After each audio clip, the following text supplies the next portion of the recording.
next week I'll actually give you guys a current update of what's going on, so overview. So instead of scheduling, no, next week you got rec therapy. Rec therapy, yes. Yeah, so I'll do the update the following week. Okay. Okay. So for today, I think is it Sarah and Katie? Yep. Okay. Sarah and Katie's on as our occupation therapist. So this is mainly big Q&A sessions. A lot of the members have questions, hopefully related to OT. All right. If it's not related to OT, ladies, good luck. But the sessions have been very good, and I think it alleviates a lot of anxiety on our members, as well as some specific questions that you may be able to help them with while they're at home. All right. With that, I will sign out, and we'll talk to you guys. Dr. Lee, I have a question for you, Dr. Lee. Yeah. Today I sat in with a meeting with Secretary of State, Madam Kohler, and she's implying that they're going to keep the veterans' homes locked down until a vaccination's on hand and administered to the veterans. Are you planning on doing something similar to that with the veterans that getting us back onto our normal routine, coming in for our annuals and for our visits? Are you going to wait until we have a vaccination or a vaccine, I should say? Yeah, so those are not my call right now in terms of the how the practice is going to go medical wise in terms of seeing you guys. We are staying on track as is, and if we do open up more, it'll be in phases. Okay, and I will actually go over this details in 2 weeks with you guys. Thank you very much. I was on a webinar yesterday with the National PVA, and they said the same thing, that the National VA will set the terms of when the VAs will open up and how they will open up. That's correct. But all right, so I'll give you guys pretty much in place. Yeah, I'll give you guys update in 2 weeks. Right now, I will let the ladies handle all your questions and stuff. See you guys. Have a good week. Forgot how to get out of this thing. Oh yeah, leave. Okay. All right, you guys. Thanks for having us. So we'll happily take any of your questions, or we can start with a little overview. I mean, we did a little bit of kind of what's going on here, but do you want us to just overview kind of how things have been in the world of OT the past couple weeks? That would be a good place to start. Sure. All right, so we still have inpatient veterans who are here, both people who have had new injuries as well as people with older injuries who are here for other medical reasons that we're seeing. So they've kept us pretty busy. The group that's here has had a lot of OT needs. On top of that, we've been doing video visits for some of our outpatients. Some of the people we were seeing for regular therapy, we've been able to do some video visits with to do some interventions with them at home. And then we've done some video visits for equipment issues that have popped up for people, like issues with their shower chairs or things like that. And then we are doing video and telephone annuals. Kind of some of you guys, if you had annuals canceled, will get contacted. So they've been trying to contact everyone who was canceled and seeing if we can do a video or phone annual. And then during those, sometimes we identify that we need to do some more follow-up, whether that's via phone or video visit. And then we've also just been keeping a list of people who have had to get canceled that we know we need to see in person when we're allowed to. So as Dr. Lee mentioned, the plan now is to open back up in phases. So we have our list ready for when they say, okay, therapy, you can start bringing people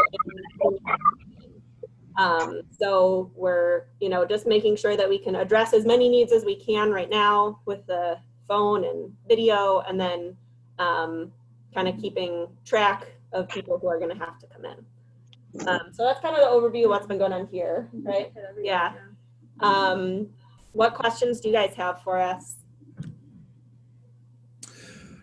What kind of protocol do you have in place for ordering of supplies that we would normally, order or reorder during our annual exams, whether it be assistive devices for gripping, for eating, or things like that. Yep. So right now, if you guys have needs, just call us because we will do everything that we can to try to take care of it over the phone with you, especially if it's a reorder of equipment. Those usually, we have a record of what you've had in the past. And so we kind of have some questions that we'll run through with you to make sure that still is appropriate. And then we'll get that ordered for you. Or we can do video visits too if you guys, so call us to start that process essentially. And then we'll do everything we can to get you the equipment you need, hopefully over the phone. Can you give me your extension right now so I don't have to go through the Absolutely. operator? Yep, our therapy clinic is extension 41126. And that's just for PT2. We share the same extensions. That gets you to Jane. And Jane also, if she's not there, you can just leave a message and then it'll get to one of us and we can call you guys back.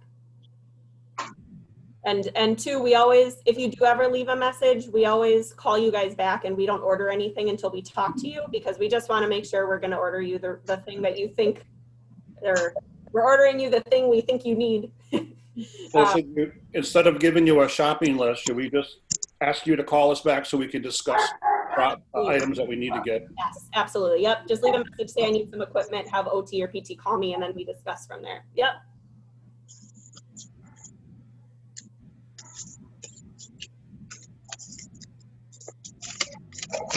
What about if a person isn't in the spinal cord injury unit? Do you mean? I'm sorry, say that again. Yeah, one more time. What about if somebody's not in the spinal cord unit? Like someone who I doesn't. don't know. You were connected. I saw Like you. me. You went away. So yeah, if your primary providers don't fall under. Try it again. I'll watch for you. Rick Riley here. I'm not a spinal cord patient. Sure. I have Guillain-Barré, but I'm treated in the spinal cord other than I do the therapy there with Ryan. Yeah. So you would probably want to get in touch with Ryan if something comes up. Okay. From a PT Okay.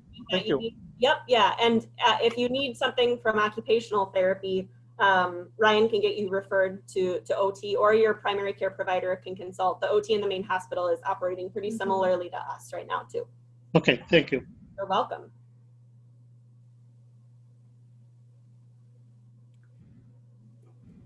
What sort of things are you using, or do you suggest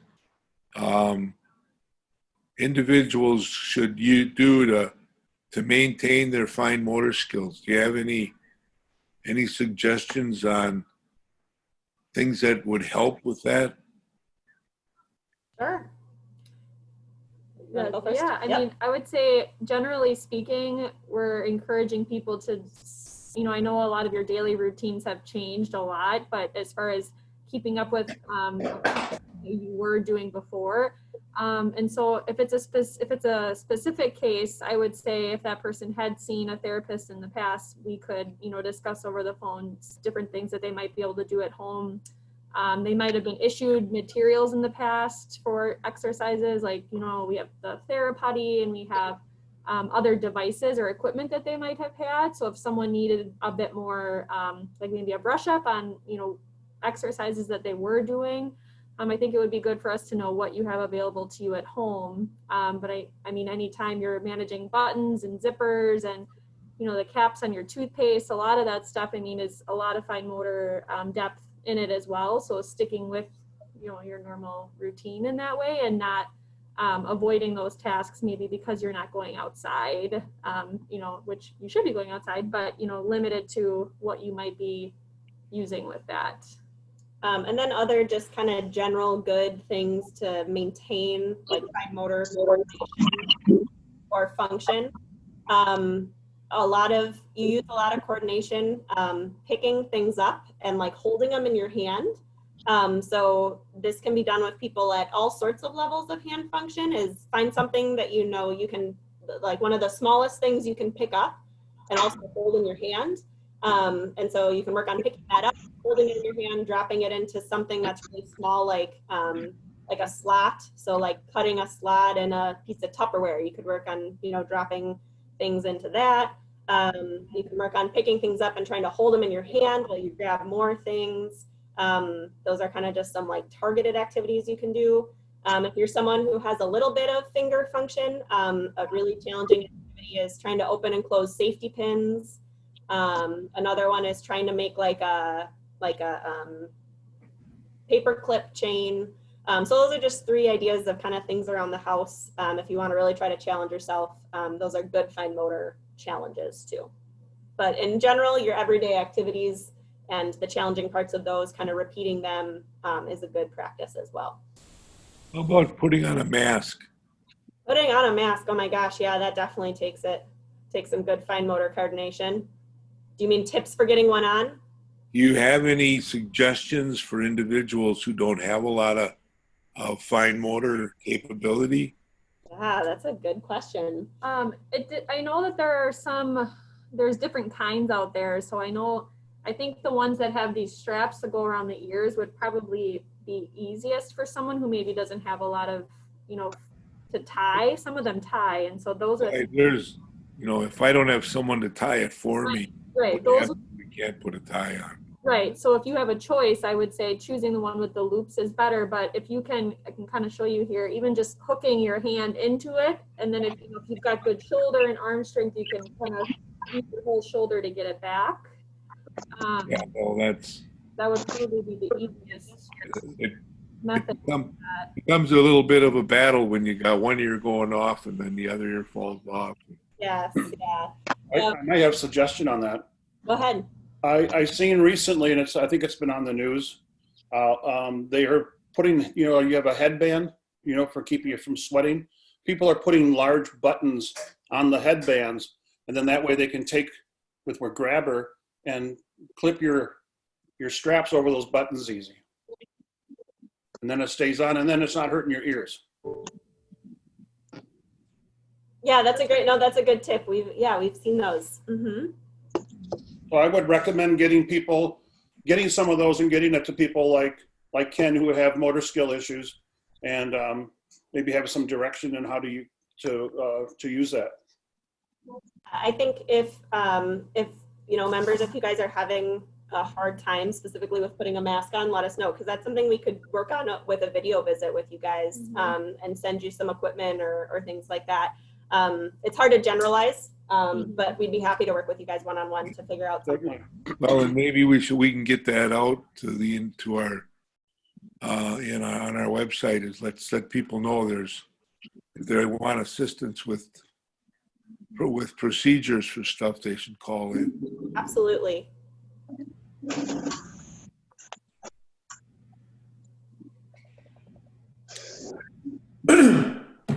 When Kevin and I toured over at Marquette, you know, they had, I think that the latest and greatest cutting edge simulator, you know, for doing routine tasks and bending and reaching and things like that. And I forget the name of the very expensive piece of equipment that we saw, but is there something like that online in a virtual type setting that you know of that we could share?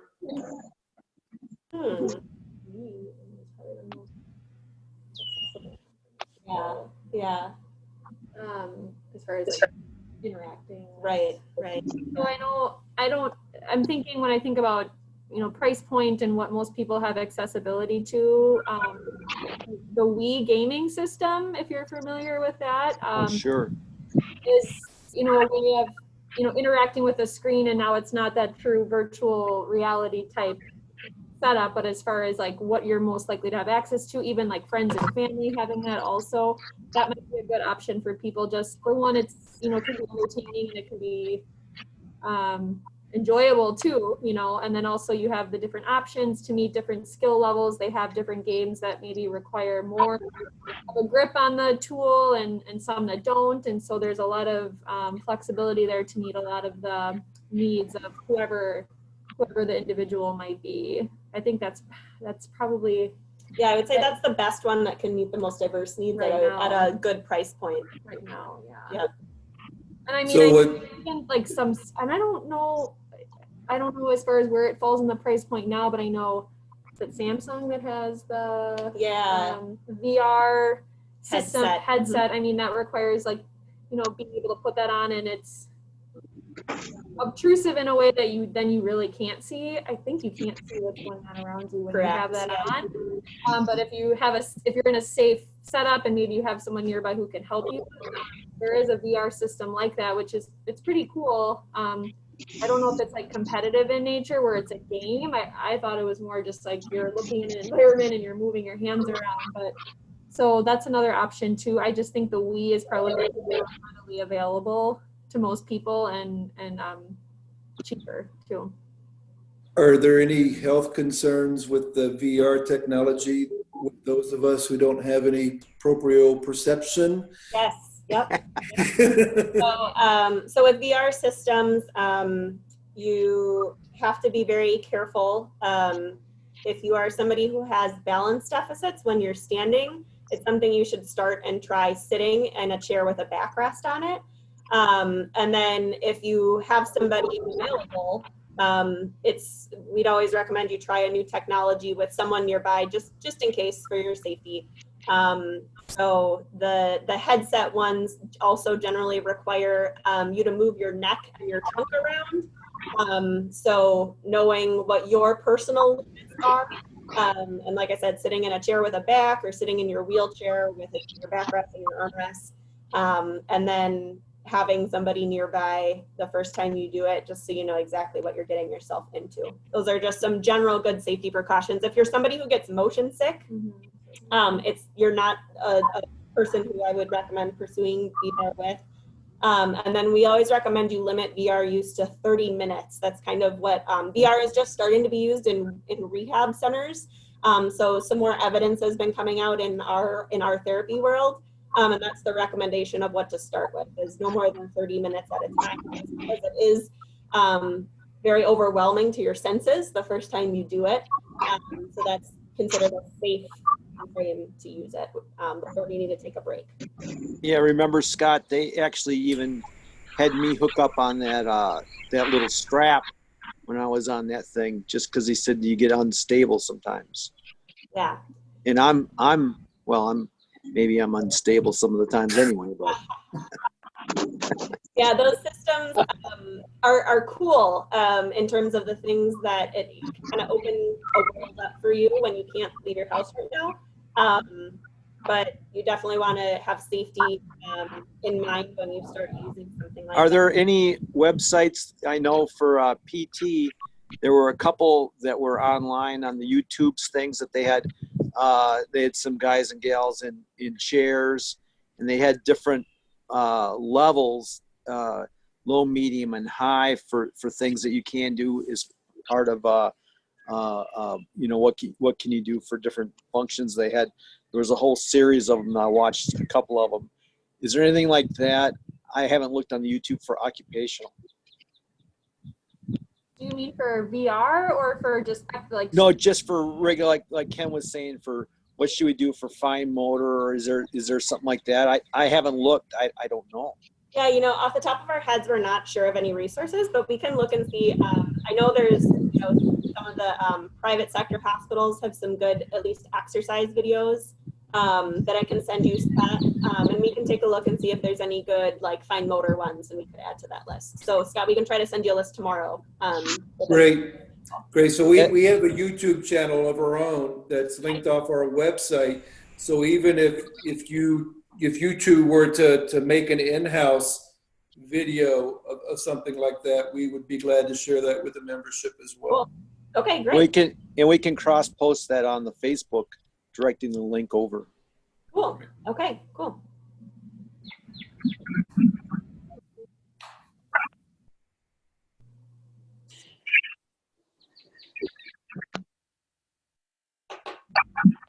Any other questions that you guys can think of?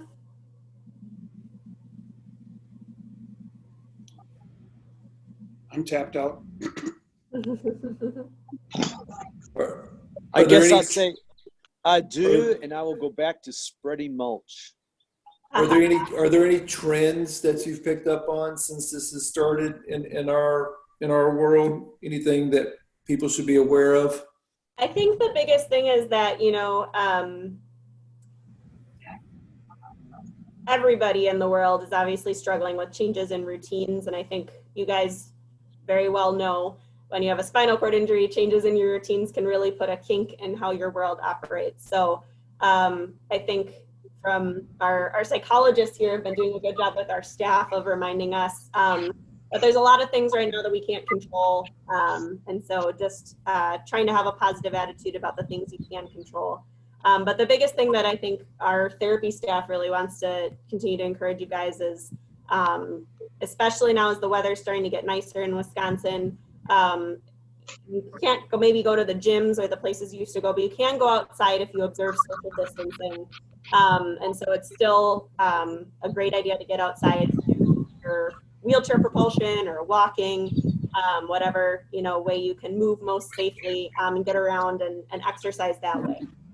So that's just a good thing to remember right now as well. I think just also keeping some sort of structure to your day, you know, depending on what your lifestyle was like before, and if you went from having a very structured routine and maybe now not having anything, I think that can, from a mental health standpoint too, that can kind of start to make things feel even more out of whack. And so I think, you know, like Katie said, when the weather does get warmer, maybe that's part of your, okay, I'm gonna like start getting up at a more routine time, and like having some things that you want to accomplish in your day, whether big or small, I think can just help people to, you know, still feel that structure to their day and feel like they're engaging in meaningful tasks throughout the day, and just to help keep you sane. Yes. I have a question. Go ahead. I'm not sure if you have an answer for it or not. When you cook your food, does that kill the COVID-19 virus and that's in the food? So I think there's been studies coming out that show that high levels of heat and high levels of cold kill the virus. So I know I've seen that like anything that you get from the store, if it goes into the fridge, it's going to kill the virus. And then the same as when you put it in the microwave would kill the virus too. So your risk of contracting it from food you're eating, they say, is very low. Oh, okay. Thank you. You're welcome. So we could take our face masks and put them in the microwave? Don't do that. Food only in the microwave. Well, they say if you take your face mask and put the iron to it, it kills the virus. Don't start any fires, guys. You need to take the mask off first there. You know that, Pete. Yeah, damn, that's why it didn't work.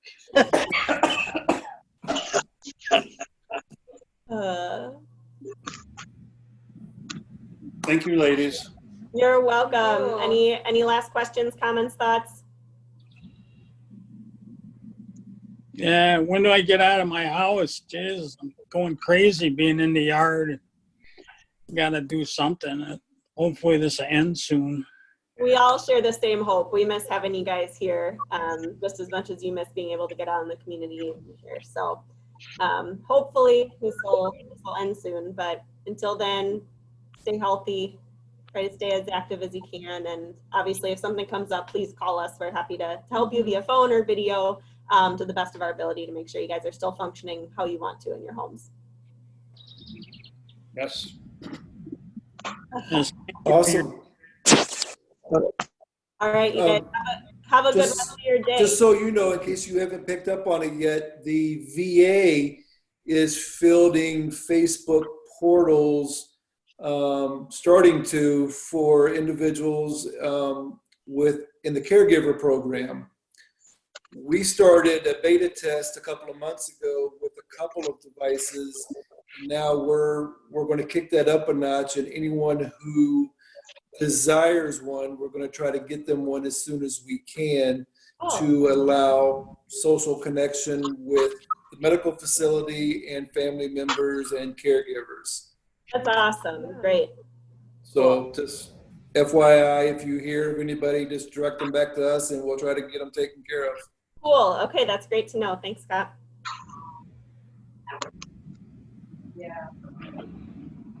All right, everybody, anything else for us? I think we're good. Thanks so much for joining us today. You're welcome. It was nice to see you guys. Bye-bye. Bye, thank you. All right, thank you.